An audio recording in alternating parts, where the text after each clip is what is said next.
Hello partners, आज हम इस वीडियो में देखेंगे कि एक्स्ट्रा ट्रस्ट में कमीशन क्लेम करने का क्या प्रोसेस है। उसके लिए सबसे पहले आपको अपना पार्टनर लॉगिन ओपन करना है। business.extratrust.com पे जाके लॉगिन करने के बाद आपको यहाँ पे टोटल कमीशन आपका दिखाई देगा, जो कि आप क्लेम कर सकते हैं। क्लेम करने के लिए आपको लेफ्ट साइड में क्लेम कमीशन का जो मेन्यू है उस पर क्लिक करना है।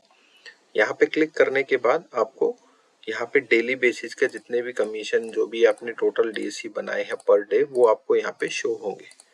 जितने भी एंट्रीज आपको यहाँ पे दिखाई दे रही हैं वो एंट्रीज यहाँ पे आप चेक कर सकते हैं। इनकी डिटेल्स जो है वो राइट साइड में एक आई का बटन है, इसके ऊपर जाके भी आप चेक कर सकते हैं कि कितने डीएससी का कितना कितना कमीशन आपको आया है। ये चेक करने के बाद सभी आइकन्स, सभी कमीशन की एंट्रीज को सेलेक्ट कर लीजिए। सेलेक्ट करने के बाद अपलोड इनवॉइस पे क्लिक करना है। अब यहाँ पे आपको इनवॉइस नंबर डालने का एक ऑप्शन आएगा। उसके बाद आपको इनवॉइस की डेट, अभी आप आज की डेट जो है, आज आप एक डेट आ जाएगी जिस दिन भी आप क्लेम कर रहे हैं, कितना अमाउंट आएगा और टैक्स अमाउंट। टैक्स अमाउंट सिर्फ उन्हीं लोगों को, उन्हीं पार्टनर्स को दिखाई देगा जिनके लॉगिन में जीएसटी नंबर इंटीग्रेटेड है। अगर आपके लॉगिन में जीएसटी नंबर इंटीग्रेट नहीं है तो आपको ये टैक्स अमाउंट दिखाई नहीं देगा। अब यहाँ पे बिल नंबर डालने के, बिल बनाने के दो प्रोसेस है।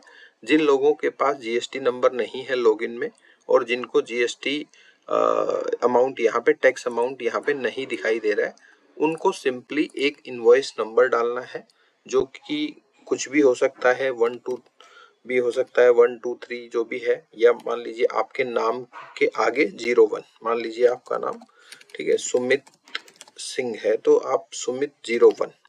सिर्फ ये आपको बिल नंबर डालना है, कोई भी पीडीएफ अपलोड नहीं करनी है। यहाँ पे आपको ये बिल नंबर डाल के और आपको सबमिट करना है। अगर आपके पास टैक्स अमाउंट यहाँ पे 0 दिखाई दे रही है, अगर बाई चांस आपने लॉगिन अपना बनाया हुआ है जीएसटी लॉगिन नंबर रजिस्टर करके और आपको यहाँ पे टैक्स अमाउंट दिखाई दे रहा है, तो उस केस में आपको अपनी टैली में या अकाउंटिंग सॉफ्टवेयर में एक्स्ट्रा ट्रस्ट के नाम से एक बिल बनाना है, जो कि एक्स्ट्रा ट्रस्ट की डिटेल्स यूज करके आपको कमीशन का एक बिल बनाना है, जिसमें कि base amount plus tax amount, इस अमाउंट का टोटल का एक इनवॉइस बनाना है और वो बिल नंबर आपको यहाँ पे डालना है। उस केस में, जीएसटी के केस में, जो भी आपका करंट बिल नंबर है वो ही बिल नंबर आपको यहाँ डालना है। एंड कंपनी आपको commission plus GST minus TDS ऐसा करके आपको पे आउट करेंगे। जो भी आप जीएसटी के बिल बनाएंगे उसका रिटर्न फाइल करना मैंडेटरी है, ताकि कंपनी को इनपुट क्लेम कर पाए वो, अगर आप जीएसटी नंबर में रजिस्टर्ड हैं तो। अगर आप जीएसटी में रजिस्टर्ड नहीं है, और आपका जीएसटी में रजिस्टर्ड होने का मतलब ये, लॉगिन में अगर जीएसटी रजिस्टर्ड नहीं है और टैक्स अमाउंट अगर यहाँ पे 0 आ रहा है, तो सिंपली आपको यहाँ पे कोई भी इनवॉइस नंबर आपके नाम के आगे 01 लगाइए, या आप अपना नॉर्मल 01, हर बार एक नया इनवॉइस नंबर आपको देना है in case of without GST, अगर आपका लॉगिन बना हुआ है तो। जीएसटी के केस में ऑब्वियसली जिस दिन भी आप बिल बनाएंगे, जिस भी दिन क्लेम करेंगे, उस दिन जो बिल नंबर आपके अकाउंटिंग सॉफ्टवेयर का होगा जो आप बनाएंगे, वो बिल नंबर आपको यहाँ पे यूज लेना है। अभी जैसे हमारा जो बिल नंबर है हम यहाँ डालेंगे और उसको सबमिट करेंगे। हमने अपना इनवॉइस नंबर जो है वो एक टैली में जनरेट कर लिया है। वो इनवॉइस नंबर मैं यहाँ पे डालूंगा, क्योंकि हमारा जो हम जो बना रहे हैं वो जीएसटी बेस्ड कमीशन क्लेम कर रहे हैं, तो हमने जो बनाया है वो बिल नंबर मैंने यहाँ पे डाल दिया। उसके बाद यहाँ पे डेट आ रही है, अमाउंट आ रहा है, और ये इन दोनों को टोटल करके मैंने एक बिल बना दिया हमारे अकाउंटिंग सॉफ्टवेयर में। उसके बाद मैं सबमिट बटन पे क्लिक करूंगा। अगर आपकी बैंक डिटेल्स यहाँ पे वेरीफाई नहीं हुई है या आपने ऐड नहीं की है, तो आपको ये एरर आएगा। उस केस में आपको भी ये कैंसिल करना है। अपनी प्रोफाइल सेक्शन में जाना है राइट साइड में।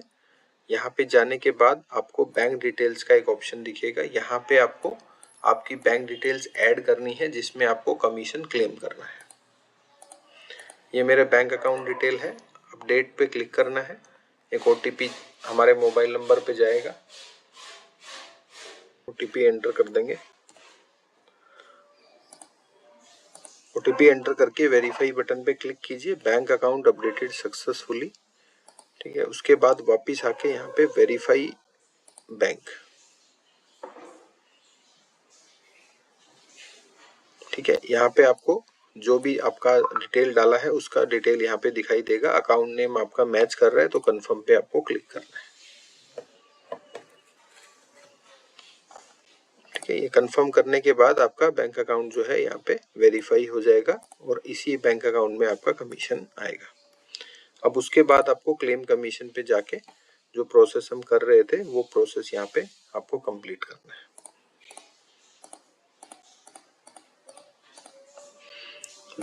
एक बार में मैक्सिमम 10 एंट्रीज को आप सेलेक्ट कर सकते हो। अगर आपकी मल्टीपल एंट्रीज है तो 10 एंट्री सेलेक्ट करके एक इनवॉइस बना लीजिए, उसके बाद नेक्स्ट 10 कर सकते हैं अगर आपकी मल्टीपल एंट्रीज है तो।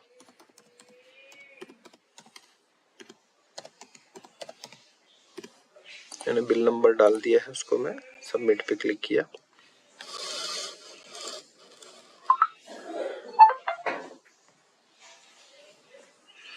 ठीक है, इनवॉइस अपलोडेड सक्सेसफुली। ये इनवॉइस हमारा अपलोड हो गया है और ये सारी एंट्रीज यहाँ से हट जाएंगी। अगर आप कोई भी इनवॉइस की डिटेल देखना चाहते हैं जो आपने ऑलरेडी अपलोड किया है तो आप यहाँ पे व्यू डिटेल इनवॉइस के नाम से जो ये बटन है यहाँ पे क्लिक करके अपने जितने भी अपलोडेड इनवॉइस है वो यहाँ पे आप चेक कर सकते हो। क्या आपने इनवॉइस नंबर डाला था, किस डेट में डाला, क्या अमाउंट है आपकी। ठीक है, ये सब चीजें आप यहाँ पे चेक कर सकते हो।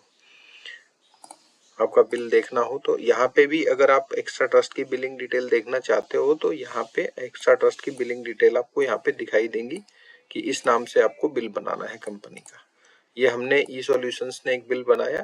ठीक है, इसमें हमारा जीएसटी नंबर है, उसके बाद एक्स्ट्रा ट्रस्ट का बिलिंग डिटेल है और टोटल जो है यहाँ पे हमने एक बिल बनाया। ये ऑटोमेटिकली एक बिल जनरेट कर दिया एक्स्ट्रा ट्रस्ट के सिस्टम ने, जो कि आप अपने एंड से अपने रिकॉर्ड में भी सेम बिल जनरेट कर सकते हैं। अगर आप 12 बजे से पहले कमीशन क्लेम करते हैं, दिन के 12 बजे से पहले, तो वो कमीशन आपके अकाउंट में सेम डे इवनिंग तक आ जाता है अगर वर्किंग डे होता है तो। और अगर आप 12 बजे के बाद करते हैं तो नेक्स्ट वर्किंग डे के इवनिंग तक आपके अकाउंट में आएगा। Thank you.